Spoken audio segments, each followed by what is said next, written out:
Mutual fund में अलग अलग कैटेगरी बनी हुई है, जैसे large cap, mid cap, small cap, large and mid cap. इसके अलावा सेक्टोरल फंड्स होते हैं, बहुत सारे ऐसी कैटेगरीज बनी हुई हैं। उसी में से एक कैटेगरी होती है फोकस्ड कैटेगरी।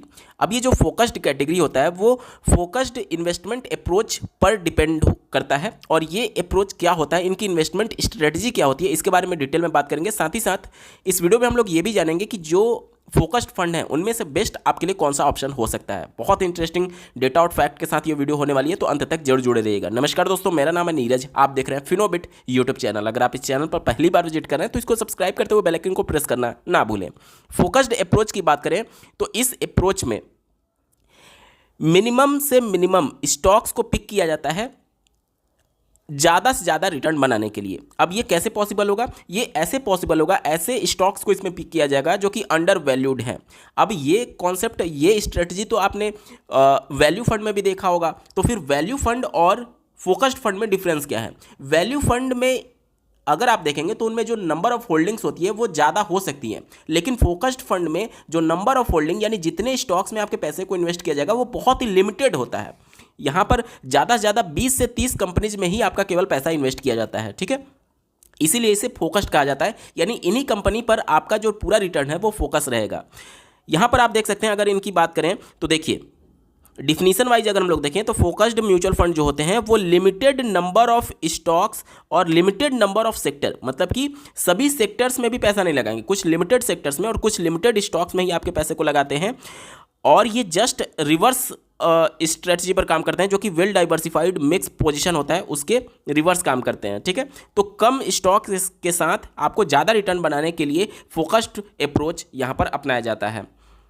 इस कैटेगरी में अवेलेबल म्यूचुअल फंड्स की बात करें तो total 10 mutual fund focused category में अवेलेबल हैं, जैसे कि HDFC focused fund, Invesco India, ICICI prudential, बंधन का, टाटा क्वांट का, ये सारे फोकस्ड फंड हमारे पास अवेलेबल हैं। तो इन 10 फंड को हम लोग आपस में कंपेयर करेंगे 5-5 के स्लॉट में, और वहाँ से जो विनर होगा फिर उनको आपस में कंपेयर करके एक फाइनल डिसीजन तक हम लोग पहुँचने वाले हैं। पहले स्लॉट में जिन 5 फंड को हमने कंपेयर करने के लिए लिया है, Kotak focused fund, Tata focused fund, HSBC, Canara Robeco और बड़ौदा BNP। अब ये सारे फंड्स ऐसे हैं जिनको बहुत ज़्यादा समय नहीं हुआ है, इस वजह से हम लोग सिंस इंसेप्शन रिटर्न की बात नहीं करेंगे, क्योंकि यहाँ पर 1 साल, 2 साल, 3 साल का ही डेटा केवल हमारे पास अवेलेबल है।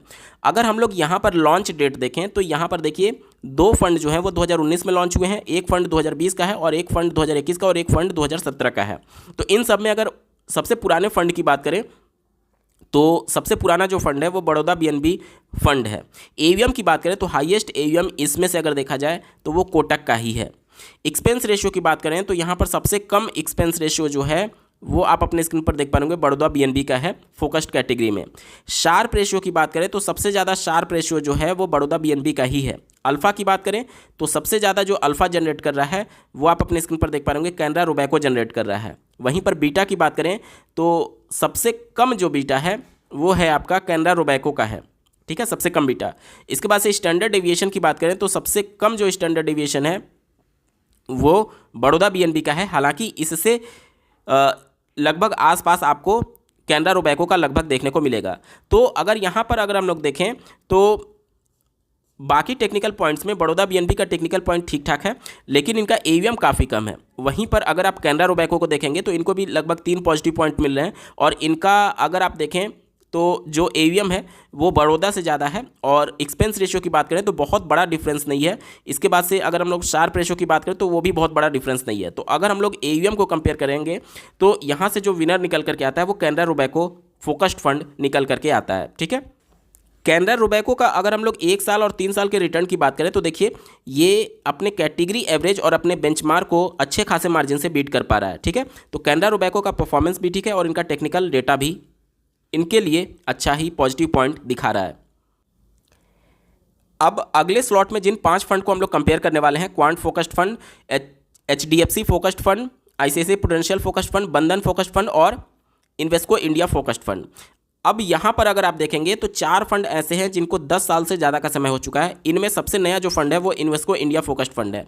तो अगर इन सब में सिंस इंसेप्शन रिटर्न की बात करें तो सबसे ज़्यादा जो रिटर्न बना करके दे रहा है वो दे रहा है क्वांट फोकस्ड फंड, सबसे ज़्यादा रिटर्न बना करके दे रहा है सिंस इंसेप्शन, ठीक है।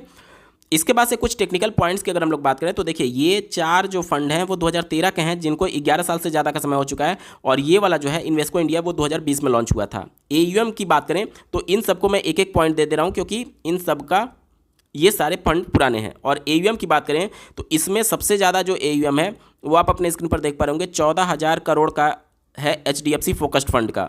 इसके बाद से एक्सपेंस रेशियो की अगर हम लोग बात करें तो जिसका एक्सपेंस रेशियो कम होगा वो फंड हमारे लिए बेहतरीन होगा। तो यहाँ पर देखें तो सबसे कम एक्सपेंस रेशियो जो है वो इन्वेस्को इंडिया का है। हालांकि इसका भी देखिए लगभग आस ही पास है, बहुत बड़ा डिफरेंस नहीं है। फिर भी अगर हम लोग केवल पॉइंट पर जाएँ तो ये हमारा विनर होता है एक्सपेंस रेशियो के मामले में। शार्प रेशियो की बात करें तो सबसे हाईएस्ट जो शार्प रेशियो है वो एचडीएफसी जनरेट कर रहा है। अल्फा की बात करें तो सबसे हाईएस्ट अल्फा जो है वो एचडीएफसी का ही है। बीटा की बात करें तो इसमें सबसे कम बीटा जो है वो एचडीएफसी का है। और स्टैंडर्ड डेविएशन की बात करें तो सबसे कम स्टैंडर्ड डेविएशन एचडीएफसी का है। तो सारे टेक्निकल पॉइंट्स जो है एचडीएफसी फोकस्ड फंड की तरफ इशारा कर रहे हैं कि ये फंड बाकी के फंड से अच्छा खासा इनका परफॉर्मेंस है। अगर इनके 1 साल के परफॉर्मेंस की बात करें तो देखिए ये कैटेगरी एवरेज और बेंचमार्क दोनों को बीट कर पा रहे हैं। 3 साल की भी बात करेंगे तो ये दोनों को बीट कर पा रहे हैं। 5 साल की भी बात करेंगे तो अच्छे खासे मार्जिन से बीट कर पा रहे हैं। 10 साल की भी बात करेंगे तो बीट कर पा रहे हैं। और सिंस इंसेप्शन की अगर आप बात करेंगे तो ये अपने कैटेगरी एवरेज को लगभग बराबर है, लगभग थोड़ा सा कम है, लेकिन बीट नहीं कर पा रहा है। ठीक है, बाकी के टाइम फ्रेम में ये अच्छे खासे मार्जिन से बीट कर पा रहा है।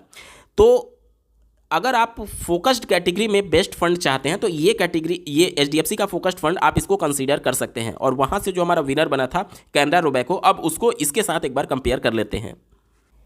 आप अपने स्क्रीन पर देख पा रहे होंगे एचडीएफसी फोकस्ड फंड और कैनरा रोबेको। अगर 1 साल के रिटर्न के मामले में देखें तो एचडीएफसी कैनरा रोबेको को बीट कर दे रहा है। 3 साल के टाइम फ्रेम में भी देखिए तो एचडीएफसी बीट कर दे रहा है। ठीक है, इसके बाद से टेक्निकल पॉइंट्स की बात करेंगे तो एचडीएफसी पुराना फंड है, इनका एयूएम भी ज़्यादा है, इनका एक्सपेंस रेशियो के मामले में कैनरा रोबेको यहाँ पर विनर होता है। शार्प रेशियो की बात करेंगे तो एचडीएफसी इससे आगे है।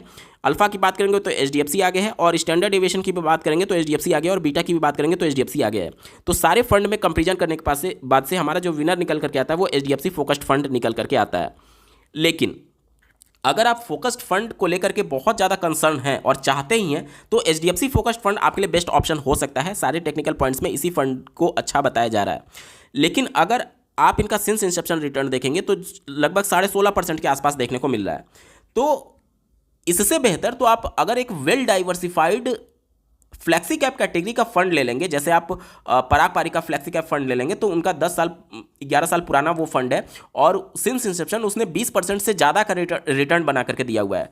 तो फोकस्ड फंड से अच्छी कैटेगरी आपके लिए फ्लैक्सी कैप हो सकता है और उसमें पराग पारी का आप कंसीडर कर सकते हैं। डाउन साइड प्रोटेक्शन भी आपको बेहतरीन मिलेगा और साथ ही साथ एक तरीके से सिंस इंसेप्शन रिटर्न भी आपको यहाँ से ज़्यादा देखने को मिलेगा। तो फोकस्ड फंड से बेहतरीन कैटेगरी फ्लैक्सी कैप कैटेगरी हो सकती है और उसमें पराग पारी को आप कंसीडर कर सकते हैं। हालांकि ये कोई रिकमेंडेशन या फिर सजेशन नहीं है, सिर्फ और सिर्फ एजुकेशन पर्पज़ के लिए वीडियो बनाई गई है।